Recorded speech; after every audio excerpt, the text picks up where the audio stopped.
What's up, guys? Today we're going to be doing our very first performance mod on the F150. Now, depending on who you ask, they'll either tell you this is a complete waste of money or a must-do mod. And I've ran them on quite a few trucks and had very similar results with each one, which is one single mod giving you better sound, better MPG, and better performance. But we're not going to go off of my word. We're going to put it to the test and let the results speak for themselves.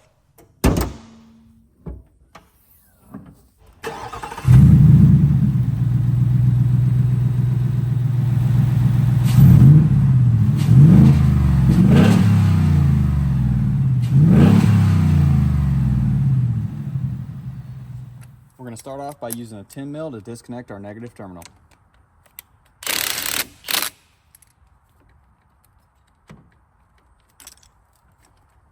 Let's go ahead and use a flathead to loosen our clamp holding the airbox lid onto the intake tube.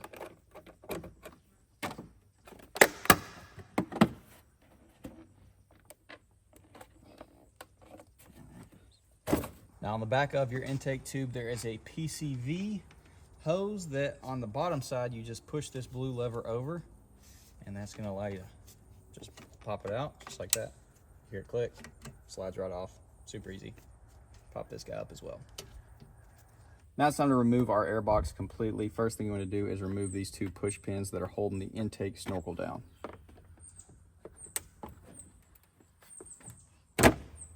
Yes, they make a specific tool for this, but I can't find mine. So now that that's free, we got a 13 mil right here. Just lift this guy up out of the way. Now we got one more clamp on the throttle body to loosen.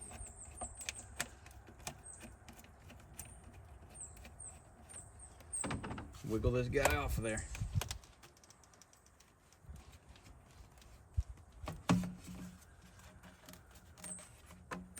So here's our kit that we're going to be installing today. It is the SMB cold air intake with the dry filter. There is a oiled version if you would prefer that, but as y'all just saw, it took like 5 minutes to get the factory intake off. It's going to be a little bit longer to put this one on, but it's a super easy install as well. And going from a single-sided draw for the filter to a 360 larger, bigger tubing, it is still a cold air. It's going to be pulling air from the snorkel over the radiator. It's not a open box hot air intake. This is a true cold air intake that is going to deliver better performance and hopefully better MPG and sound as well. So with all that said, let's go ahead, find our first piece, get to installing it. First thing we got to transfer over is this little cushion with the metal inside. Just pop it up like that, and then we can feed it through here and then just reach inside the airbox, push the metal piece through.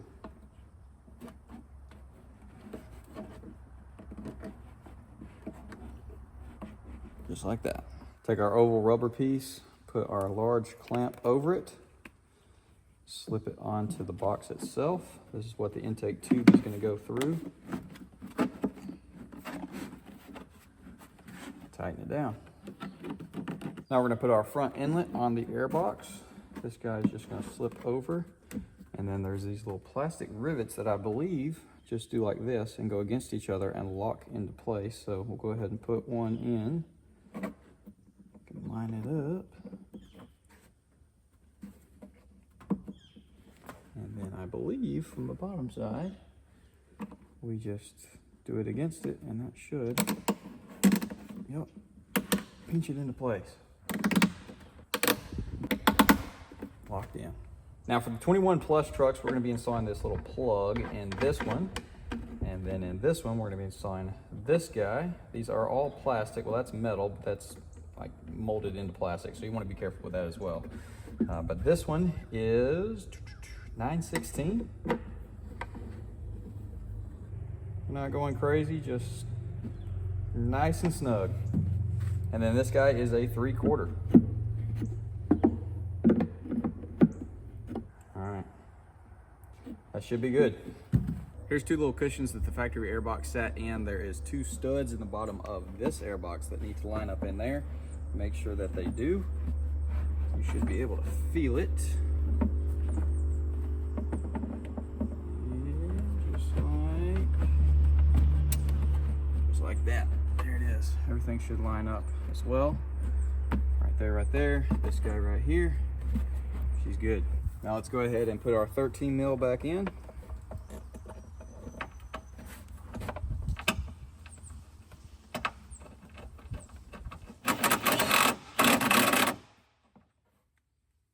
Now go ahead and put your air filter in the box, because once you put the intake tube, you won't be able to squeeze this guy in there. For the 21 plus guys, you're going to be using the single size coupler. 20 and back will have the neck up or down.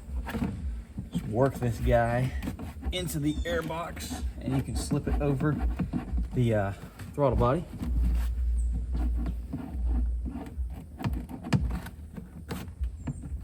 It might be a little fun too. There we go.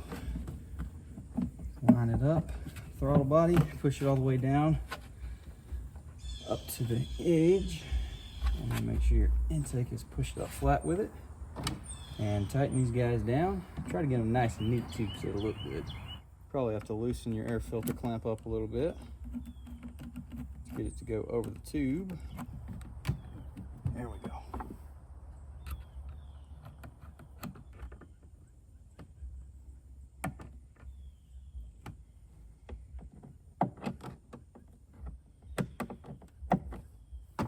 Let's put our 2 new push pins in, holding this guy down.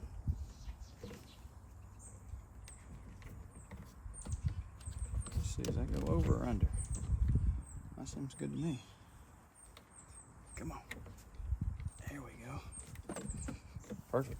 So for the lid, this plexi will go inside this little rubber piece, and in theory, it pops into the top of the airbox. I'm not a huge fan. I would rather just put 4 bolts in it, call it a day, but we'll go ahead and get it set up.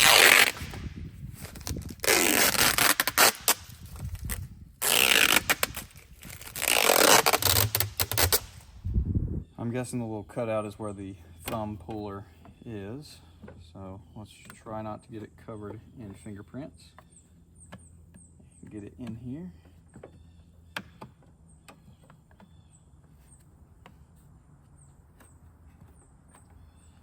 I feel like this one is going much smoother than the one that I put on, I think, was it Chomper? Can't remember. Oh yeah, that went smooth. Maybe it was the putting it on here that was the issue. Which way? There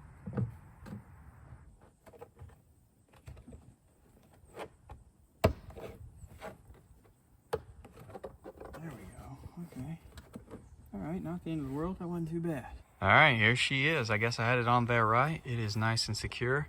Looks super good. Like I said, it's still going to be drawing air in from the intake snorkel, so all the cool air coming through the grill, getting thrown up right here, it's going into your intake, and then it's got a lot larger diameter feeding into the engine, better flowing intake all around. There shouldn't be any question. This should definitely improve everything, but we're going to go ahead and check it. So I'm going to attach or reconnect our negative terminal, which they say to leave off for up to 2 hours to hopefully not trigger a check engine light, because obviously you don't do that. You crank the truck back up after just removing your factory one, it's going to be reading a lot more airflow, and it might make it freak out. You kind of want to make it learn on a slower pace. So we'll go ahead and crank it, go for a little drive, let it learn everything, and then we will go ahead, rev it, race it, pull the draggy out, test our times, check our MPG, everything like that. But you kind of want to let the truck feel itself out for a while for sure.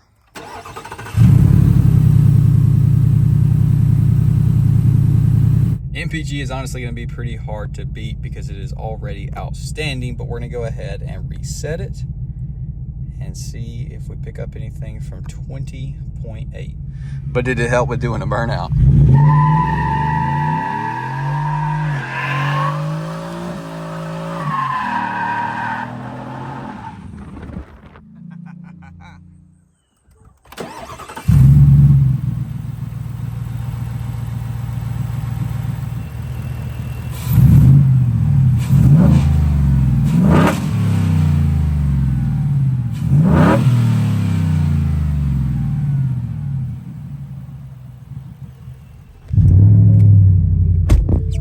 Let's see what our MPG is. I know I haven't driven nearly as much as what the miles were previously.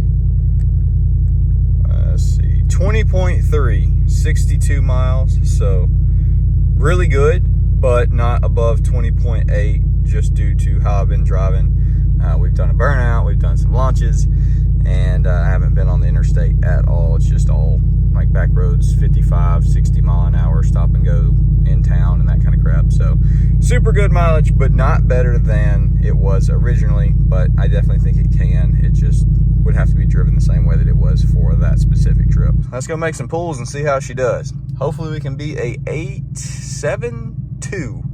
That is the fastest that we've been at the track. 8.75 is the fastest that we've been on the street. Oh yeah. 30, Freaking ripping. 60, Oh, I don't know what that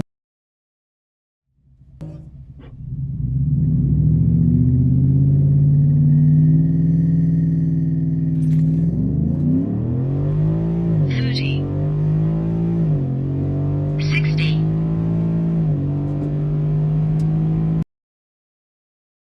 We didn't really do a MPG test. I just basically drove the truck how I always do, and this is what it is. 20.1, 114.6 miles, which is absolutely insane. That's zero eco mode. That's just normal and sport. I run around on sport mode a lot because the truck drives completely different in sport mode.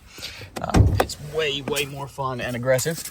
But 20 miles per gallon out of a 400 plus horsepower, possibly 12-second truck. So y'all saw the draggy, dude. I didn't fully do the quarter mile. I let off at like the 1,000 or whatever, and so it did a 13.3. But if I'd stayed in it, that was going to be really close to a 12-second pass.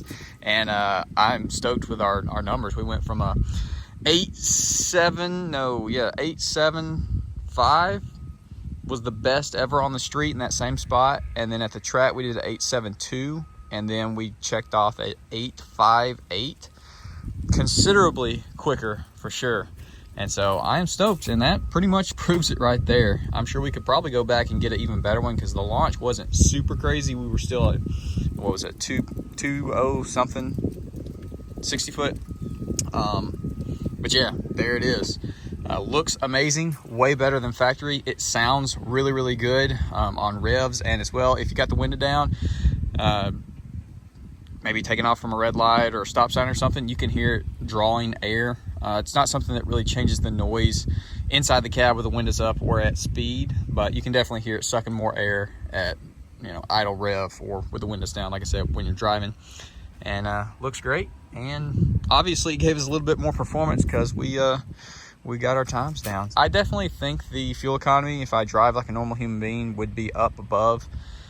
And I'll update y'all later on, because for the next week I shouldn't be hot rodding too much unless I'm just feeling it, which is possible in this thing because it's so much fun. But anyways, I'm gonna quit rambling. Hopefully y'all did enjoy. Comment down below, let me know, are you a believer in cold air intakes, or do you think it's all a waste of money and I somehow fabricated months ago my best personal times to be slower so that now I can prove that they actually do work? Let me know. And I guess I'll see y'all boys in the next video.